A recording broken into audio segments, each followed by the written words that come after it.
is full of stories, science and things that amaze and confound me. Every single day, incredible mysteries that keep me awake at night. Some I can answer. Others just defy logic. Is there life after death? In Connecticut, a man visits a Civil War battlefield where he is suddenly overcome with emotion. To this day, I don't understand what exactly happened. Is he the reincarnation of a dead general? In Haiti, 18 years after his death, a man returns from the grave. This individual had clearly been pronounced dead by the doctors. Do zombies really exist? And in a remarkable experiment, scientists in England conduct a series of groundbreaking seances. Is it our first genuine proof of the afterlife? Yeah. It's a weird world, and I love it.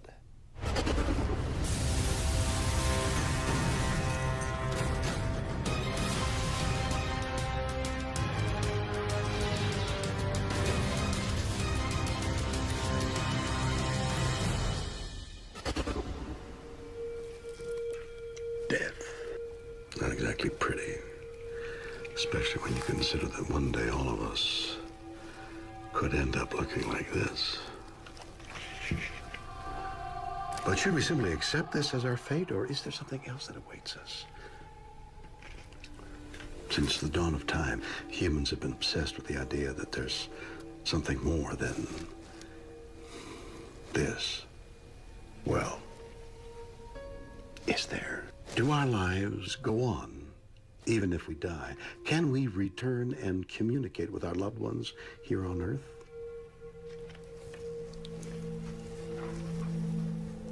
Is there life after life? And perhaps the most important question of all, can we prove it? Well, just maybe we can. Jeffrey Keane is a retired firefighter. In 1990, he decided to visit the site of the famous Battle of Antietam, one of the bloodiest encounters of the Civil War, and a place where thousands died in just one day.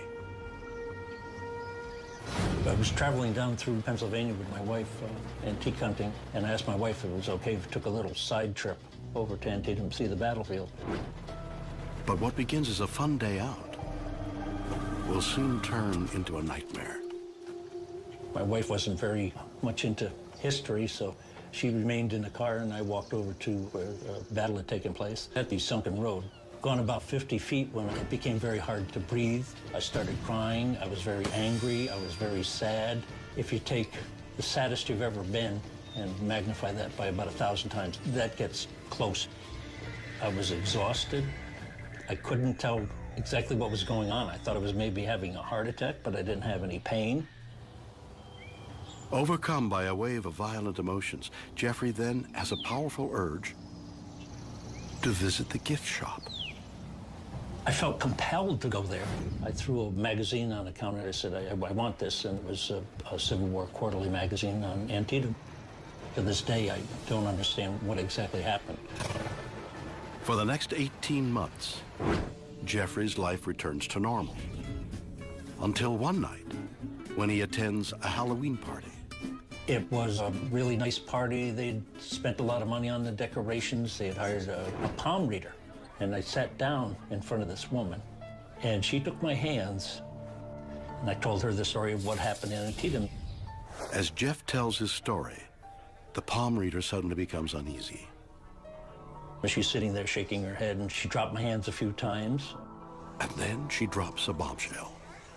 She believes Jeffrey was at Antietam in a previous life. She said, "You died there, but you hung around for a long time." I said, "Just let me ask you one question. Are you sure he was dead?" She said he was full of holes. That's one thing I'll never forget. The bizarre encounter will lead Jeffrey on a journey in search of the truth. The next day, I took my wife to work, and I remembered the magazine that I had to have. I had it for a year and a half and hadn't read it. I opened it up to the section on Antietam where I had had the experience, and my eyes skimmed down the page, and I see a photograph of a general. As Jeffrey stares at the photo, he is stunned by what he sees. I look over, and this picture says General John B. Gordon, and when I see the face, I tell people I know the face very well. I shave it every morning. Unless you're unfeeling, unthinking, completely drained of any type of emotion, it's going to have a bit of an effect on you, even if it's just awe and wonder. Remarkably, Jeffrey is a double for General John B. Gordon. But as he reads on, things get even weirder. I read in the story he had been wounded 5 times that day. He was shot through the face, and I figured he had probably been killed there. John B. Gordon was a general of the 6th Alabama Regiment, a hero who was shot in the bloody Battle of Antietam. Could there be a link between Jeffrey and a general who had died nearly 200 years before him? Suddenly, Jeffrey makes another startling connection. It was on my 30th birthday. At 12 midnight, I got such an horrendous pain in my jaw. It radiated down into my neck. I know what it feels like to be shot through the face. That's how bad it hurt. Was Jeffrey's mysterious pain somehow related to General Gordon's injuries? Gordon was 30 years old when he was shot through the face. Same age. That was 10, 15 years before I ever heard Gordon's name. It wasn't like this was worked backwards. I heard about Gordon's wounding. I went over to the hospital, made him fudge up some documents that mimicked the wound that Gordon had more than 100 years before. Kind of hard to do. And I have the documents to prove the hospital visit. Could all these remarkable similarities be explained by coincidence? Jeffrey believes there's only one answer. I don't need any more proof that there's reincarnation because of all the things that happen to me. We never die. We're continuous. We always have been, we always will be. That's how Gordon found me at Antietam. I always say it's the other way around from what people think. I'd say Gordon found me, where our hearts touched at Antietam. What an extraordinary story. Did a Civil War general who died over a century ago reincarnate, jump into Jeffrey Keene's body, and continue his life through Jeffrey's eyes? Are we all in a continual cycle of birth and rebirth, simply interchanging bodies as we go? And if so, this raises yet another question. Do we get to choose? I mean, who was I before I was who I am now, and who will I be next? Could I be you? Now that is definitely weird. But what? Dr. Cynthia Myersberg is a Harvard psychologist. She believes reincarnation is simply a function of how we deal with memories. Something odd happens, and people go looking, as we all do, to make sense of their lives. If you have a rich imaginative ability, it becomes very difficult to distinguish between something that's a record of perception and a record of imagination. Did I dream that, or did it happen? Did I hear about that, or did I actually experience that? And it can be very difficult. Cynthia believes that one way we do this is by creating false memories. False memories are what they sound like. They're recollections for either events that didn't take place or didn't take place in the way in which they're remembered. Are people like Jeffrey just making their stories up? If so, why? Memory, although it feels a lot of times like we're watching a film in our mind's eye, that's not what's really happening. We're always reconstructing it from little pieces that we have saved, in a sense, and we put it back together. And our brain fills in for us the missing parts. The way we measure false memory propensity in the lab is we use something called the DRM, or Diess-Roediger-McDermott paradigm. What the paradigm consists of is we present people with lists of words. In our lab, they listen to them. Then they're asked to write down, without guessing, only those words they're certain they've heard. What makes the task tricky is that each list of words, there's a word that isn't on the list, but is related to all the words on the list. So the words might be sour, bitter, sugar, honey, and so forth. But the word sweet is never said. In the lab, past life memory participants were much more likely to endorse having heard words that they didn't actually hear. However, they were no different in terms of being able to correctly identify words that they did hear. So they were more likely to have false memories of words they didn't hear, but their true memory looked just like the control participants. I interpret it to mean that although there's no difference in ability to form true recollections and true memories, there's an increased vulnerability to form memories for events that perhaps did not occur. An emotional collapse at a Civil War battleground leads a man to believe he is the reincarnation of a dead general. Is it possible we all have past lives? Tariq Sator is a facilitator at the Ontario Hypnosis Center. He not only believes reincarnation is real, he can demonstrate it using a process called past life regression. Past life regression is a series of steps that you go through in order to access memories from previous lifetimes. It is allowing the conscious mind to be put aside for a while as you access the subconscious mind. Begin by just lightly closing your eyes now. Tariq is preparing a patient, Karen, to travel back not only deep into her own past, but to lives she may have lived before, and from where he can access her memories. Imagine, if you will, above your head is a point of absolutely pure white light. It starts by first taking the client back through age regression, and typically it's about 14 or 15 years old, and then to 3 or 4 years old. I'm on my mom's lap, and I'm getting all of her attention. Karen has now gone back over 30 years.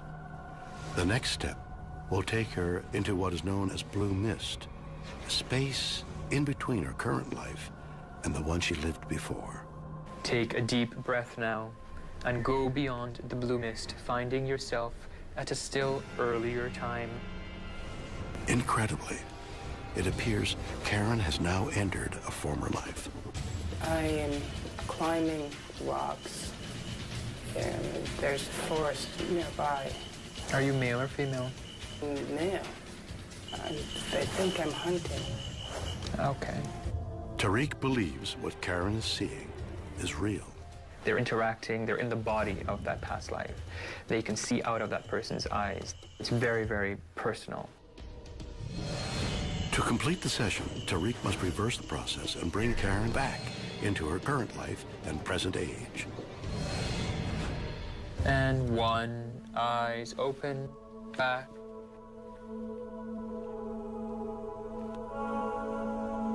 Did Karen actually visit her former life? Is past life regression evidence that reincarnation is real? Dr. Stuart Hameroff is a scientist. He believes the only way to find real proof of reincarnation is by using science. There's a lot of anecdotal evidence for apparent reincarnation, but it's been dismissed because it seems irrational.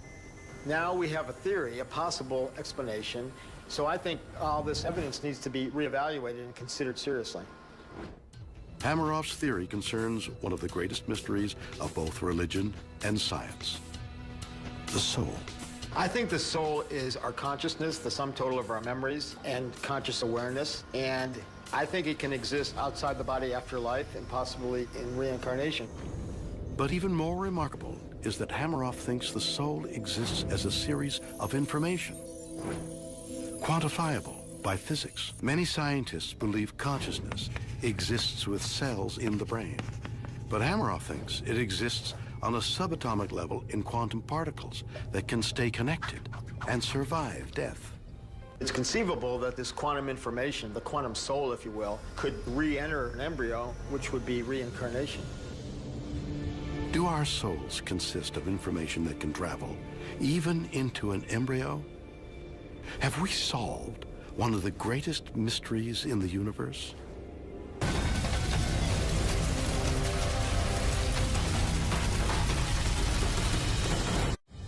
Scientists in England conduct a series of groundbreaking experiments. Did they find the first genuine proof of the afterlife?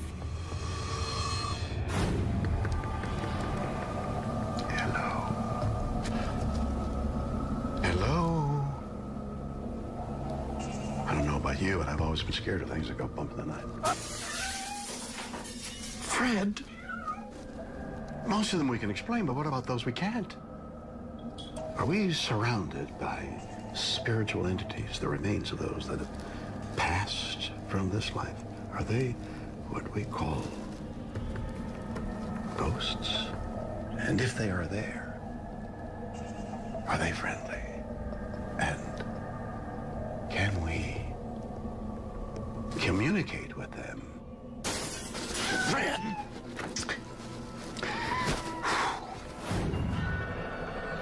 In 1993, a team of researchers in the town of Skull, United Kingdom, set out to find indisputable evidence of life after death.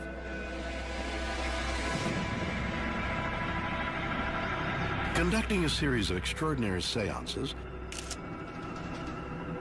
they witnessed paranormal events that would mystify science. They called it the Skull Experiment.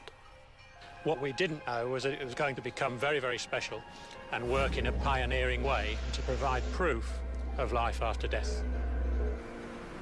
Robin Foy led the seances.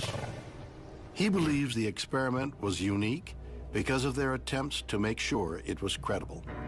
It was important for us to show to the outside world that we'd taken every security precaution that we could to ensure that the work was fraud-proof. To conquer the skeptics, the seances were held in the supposedly impenetrable cellar of a suburban house. The whole place was brick. There were no trapdoors. The only door into the cellar was locked internally. Each one of us would wear luminous armbands so that everybody who was present could see that no one moved. After a short while, the spirit lights come, little lights about the size of a pea or slightly larger, very bright, and they would sort of perform aerobatics. Later on, there were spirit voices speaking from mid-air. We were able to hear on a one-to-one basis all of the spirit people. Everybody in that room would be regularly touched by spirit hands. As the experiment continues, the team is amazed as the paranormal activity becomes more intense. All sorts of different things would materialize in midair and then fall down onto the table.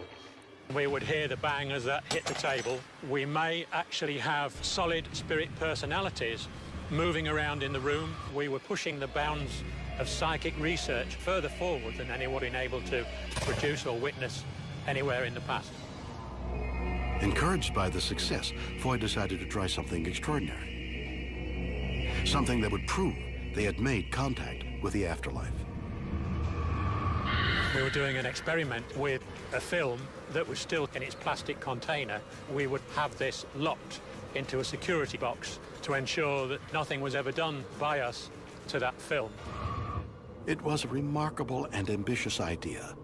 The team hoped a spirit might somehow implant an image on the film inside the box. If so, it could be the proof they were looking for. When they finally checked the film, they couldn't believe their eyes. That was quite amazing. We had hundreds of photographs that were produced to show us various aspects of the spirit world itself. Some of them were so fantastic they really would knock your socks off. But there was one photograph that was different from the rest. A haunting image of what seemed to be a woman's face. You actually see on this one areas of this person's face. Who is the woman? And how did her image appear on the film? Foy believes this chilling incident makes the Skull Experiment the definitive exploration into the presence of the afterlife. Brian Dunning is a scientific journalist. He believes the events of Skull were nothing more than an illusion. Here's the problem with seances, is that seances have existed as a magic trick for 200 years. They are an illusionist giving the impression that spirits are in the room. They are a magic trick. It's almost impossible to envision a seance being done seriously by people. They're always performances. So that's why, yeah, it's hard to take a seance seriously. What we are trying to recreate are the famous Skull experiments. Was the Skull Experiment a magic trick? To test Dunning's theory, We've set up a fake seance using a professional illusionist. To create the conditions at Skoll, the participants are sitting in pitch darkness. Using night vision cameras, we can see them, but they can see nothing at all. The session begins with everyone holding hands. Give me your hand here and your hand here. Please do not break the psychic circle at any time during the seance. Spirits, are you with us tonight? The Skoll experiment claimed that spirit voices seemed to come from midair. The illusionist will attempt to recreate them with an assistant using a cardboard tube as a megaphone. Speak to us. Whoa. Faking disembodied voices seems simple. Charles, the name Charles.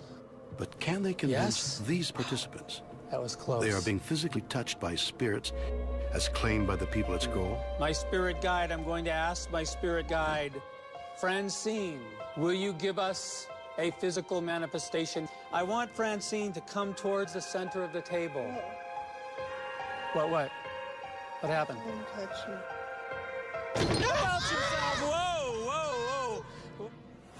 The final trick centers around the claim that objects materialized out of thin air. Is this so easy to disprove? Leave us now! Leave us! Ah! The experiment is over. Even though his seance was badly faked, the participants are left visibly shaken. Nobody's laughing. Everybody took that completely seriously. It was a very powerful experience for these people. Although the participants were fooled, Brian believes this proves the Skoll experiment was a hoax. We saw a few of the things today that were reported from the Skoll experiments. We've seen that those can be easily faked. Do we know that they faked them at Skoll? No, of course not, because no controls were applied. We don't know what actually happened. But when we see how easy it is to fake it, how can we know that these could have been real?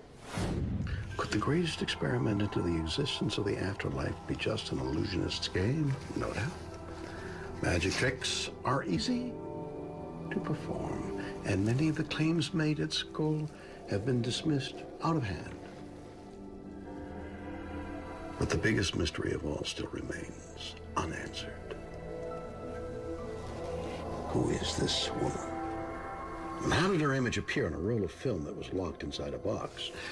Even Houdini would have trouble with that one. Peter Schramek is a photography expert. We asked him to examine images from the Skoll experiment and try to unlock one of its biggest mysteries. As I understand it, the film was put into this box and locked away, and the exposure, the effect on the film, was supposed to have happened while the film was locked up in this box. My first reaction was, this is an interesting manipulation. I assumed it was something that would have been done in the darkroom. It looks very similar to the kinds of distortions, collages, manipulations that people have done in the darkroom because it's fun to do. But there was no darkroom at Skoll. Was this photograph created by the spirit of a woman? Peter believes the answer to the mystery lies in the type of film they used. With Polaroid, you have the direct development, so there's no darkroom involved. When you process it, you actually put it into a container that is full of a gelatinous chemical that gets spread onto the film evenly. And that is the chemical that develops the film, contains the dyes that causes the color, and so on. And so you have this jelly-like substance that's being spread over the film to develop it. You're cranking that through by hand or sometimes by motor. And depending on how you crank it, you can get different kinds of distortions and effects simply because for chemical reasons. And that, in my mind, is what's happened in these photographs. All you're seeing are the chemicals that are the way that they've affected the film as it's gone through.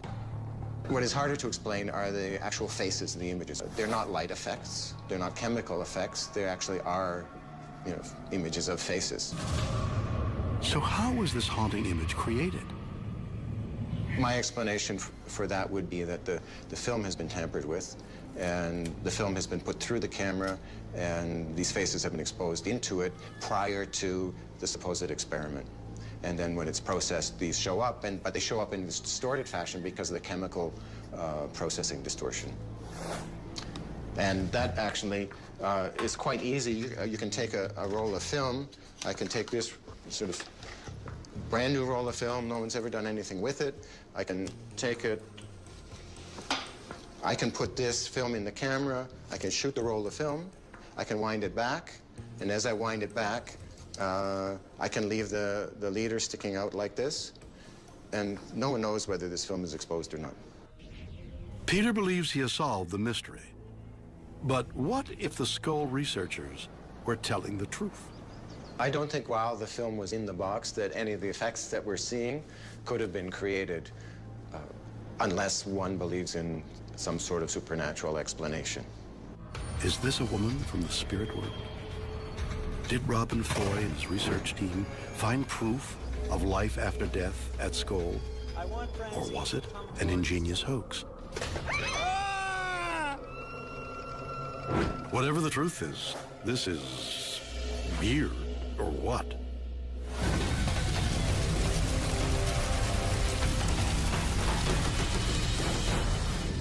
In Haiti, a man dies after a sudden and mysterious illness. 18 years later, he returns from the grave. Could this prove that zombies exist? When it comes to the mysteries of the afterlife, perhaps there's nothing weirder than zombies. The dictionary describes a zombie like this: the body of a dead person given the semblance of life, but made mute and willless by a supernatural force, usually for some evil purpose. Sounds like my bank manager. But could it be true? Could mindless, shuffling cannibals actually exist outside of Hollywood? The tiny nation of Haiti is home to many mysteries, but none weirder than the tale of a man named Clairvius Narcisse. Wade Davis is an explorer and author. He investigated the case, which began in 1962 when Narcisse suddenly became violently ill. I mean, the constellation of symptoms that he reported were so strange that you initially thought this had to be coming from the realm of science fiction. Although doctors work feverishly, it's too late to save the stricken Narcisse. The death was witnessed by both the physicians and nurses and his own family members, and his sister had actually affixed her thumbprint to the death certificate, verifying that this was her brother. Her brother had died. Devastated, family members say their final goodbyes, and Clairvius is finally laid to rest. You could go to his gravesite, where the slab of cement had been placed upon his grave shortly after his demise. It should have been the last anyone heard of Clairvius Narcisse. But 18 years later, something incredible will happen that ensures no one forgets his name. In 1980, Clairvius' sister is going about daily chores in her family village. Suddenly, she sees something beyond comprehension. Standing before her is her deceased brother. Clairvius Narcisse has risen from the dead. He claimed that he was buried. He claimed that he was magically resuscitated by a sorcerer, and that led off to the north of the country, where he'd been working as a sort of a zombie slave for 18 years. Now, clearly there's no incentive, economic incentive, to create an indentured force of labor in a country where costs of labor are trivial. I think the idea of slavery ties into a deeper concept, which is that the essence of a zombie is someone who has lost their soul. But in addition to being cast in perpetuity into this state of kind of limbo, you're also said to be made a slave. And of course, given the colonial history, that combines to create a kind of a phenomena that's almost worse than death, because you lose your personal willpower and your physical freedom. And together that combines to make the plight of a zombie the worst possible fate of the individual, which is precisely why in Haiti The fear is not of zombies, as the movies imply, the bad movies, but of becoming a zombie. Did Clairvius Narcisse return from the dead? A zombie? There was no question that this individual had clearly been pronounced dead by the doctors. And then the question became, why? How? What happened to him?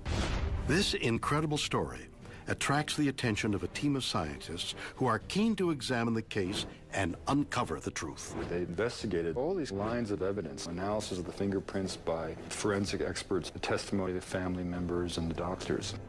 After months of searching, the investigators come to a remarkable conclusion. Really led two very reputable scientists to go public saying they had found the first provable instance of a zombie. What did the scientists find? Did Clairvius Narcisse rise from the dead? Do zombies exist? Stephen Schlossman is a Harvard psychiatrist. Incredibly, he believes the answer could be yes.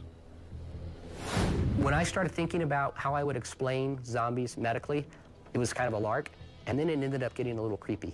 The typical zombie, in my view, is slow, shambling, can't figure even the simplest of dilemmas out, wants to eat human flesh. There is ways you can medically explain the behavior. Remarkably, Schlossman believes just a few changes in the human brain could turn one of us into one of them. It starts with the cerebellum. This is a sheep brain, but imagine this is a human brain, which looks an awful lot like this, just bigger. The function of the cerebellum is to help us maintain balance. In zombies, we've got to think that there's something not right with their cerebellum, because zombies are really not balanced well. They hold their hands out so they can maintain balance. They've got that wide-based gait. They've got truncal ataxia, which is when the trunk of the body moves back and forth and up and down. That's all cerebellar disease. And it's easy to sort of think that whatever causes the zombie plague must take a whack at the cerebellum. There's a number of diseases that can affect the cerebellum. In those cases, you have exactly the shambling gait that you see in the zombie movies. The shuffling is one thing, but what explains a zombie's mindless violence? The amygdala is the most primitive part of the brain. It's the region of the brain that has very base emotions. Our amygdala is the source of all anger and rage. But it's kept in check by our frontal lobes, the most advanced part of our brain. So we might have an impulse when somebody cuts us off on the road to yell at them, to tailgate them, to do something not nice. The frontal lobe jumps in and stops you from doing that. When we watch zombie movies, we can guess that zombie frontal lobes are pretty much gone. They can't hold back their impulses. A Haitian man dies from a mysterious illness, then returns from the grave 18 years later. Is he proof that zombies exist? In 1982, Davis made a breakthrough.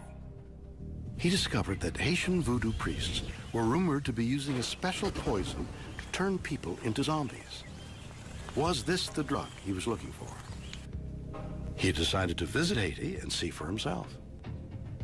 Through a series of negotiations, I was able to get a local priest to make this poison for me. I collected all the raw ingredients, which ranged from, dried toads to dried fish, dried snakes, plants, human remains. I came through for the first day on Easter Sunday, 1982, Kennedy Airport, and I had no permits whatsoever, and I had this suitcase made of surplus 7-Up cans that had been printed in Saudi Arabia, because you could see the Arabic script, and it was filled to the gunnels with all these ingredients, including human remains, a human skull. I had a live Bufo marinus toad, the biggest toad, this big, in my backpack, and no permits whatsoever. And I opened this up, and the customs guy in New York just slammed it shut, and he said, and I quote, "Look, it's Easter Sunday. I don't know who the you are. I didn't even want to have to work today. Just get the out of here." Back in the U.S., Davis takes the poison to be tested in a lab. He finds something extraordinary.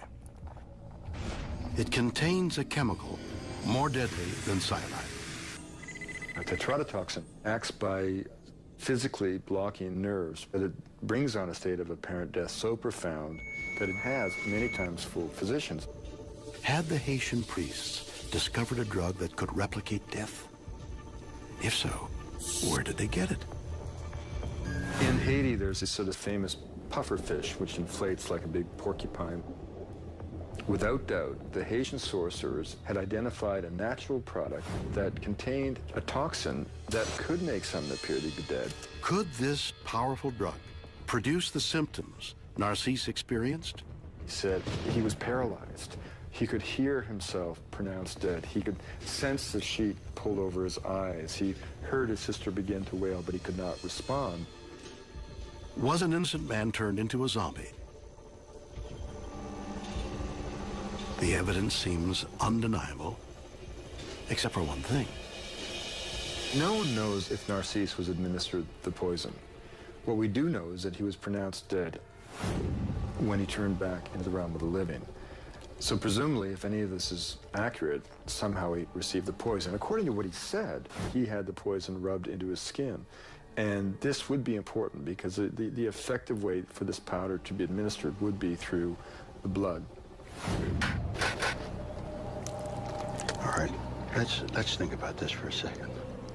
We know that a certain set of brain alterations, diseases, or injuries could cause the zombie-like symptoms you see in the movies. That a mysterious poison has the power to mimic death, but is there any real proof that we can return from the dead? Well, let me tell you something. The living dead are living among us. And they are in Detroit. At a warehouse in Detroit, something remarkable is happening. Inside these containers, 103 people are waiting to return from the dead. This is a cryonics center. The people entombed here have made an incredible choice: to have their bodies frozen after death, with the hope that science will one day bring them back to life. Ben Best is the president of the Cryonics Institute. He believes not only can we survive death, but that the people here haven't actually died. We do call them patients because we don't regard them as being dead in an ultimate sense. I think in practice, be regarded as a hospital, because I think that's what we're doing. We're holding these metabolically challenged patients. But can cryogenics work? It's a remarkable and controversial process. Behind me are our cryostats. They hold liquid nitrogen, which is at minus 196 degrees Celsius. Each of these cylindrical units holds 6 patients. Best believes cryogenics has changed our definition of death. Only a few decades ago, if your heart stopped, that was it. But it's just not the way we see things anymore. How do you keep someone who's dead alive? It begins by pumping oxygen-rich blood throughout the body. This keeps cells alive and avoids damage caused by rigor mortis. Then, the body must be cooled. We don't just drop the patient in a liquid nitrogen. That kind of rapid cooling would be very damaging. So we try to cool in a controlled manner. If you cool too quickly, then you get too much cracking. We can't prevent cracking entirely, but certainly if you just drop the patient directly into liquid nitrogen, there'd be a lot of cracking and shattering. What we want to do is we want to cool as quickly as possible while the cryoprotectant, the medical grade antifreeze, is still in a liquid state. And then when it solidifies, we want to cool very slowly, because while it's in a liquid state, the idea, you want it, the colder the better. But when it becomes a solid, if you cool too quickly, you create thermal stress. The body temperature is slowly lowered, first by an ice bath, and then in a cooling chamber where it will reach minus 196 degrees. Best believes this will preserve these bodies for hundreds or perhaps thousands of years. But why? It seems to me if you're preserving all the material there, that some future technology is going to be able to figure out a way to get that all fixed and going again. It's reasonable to think that nanomachines can restore the person to their original condition. Nanomachines already exist. Tiny machines smaller than a single cell. Scientists believe they could soon flow through our bloodstream, targeting viruses, repairing organs, and destroying disease. Can cryogenics give us life after death? Could it even conquer death itself? Best believes it is our greatest hope for eternal living. It doesn't seem so much more unreasonable than to speculate that people will someday live on Mars. Can we die and wake up 1,000 years later and resume our lives? And even if we can, would we really want to? Or do we return as zombies, doomed to a mindless existence? Is life after death really life at all? Weird, or what?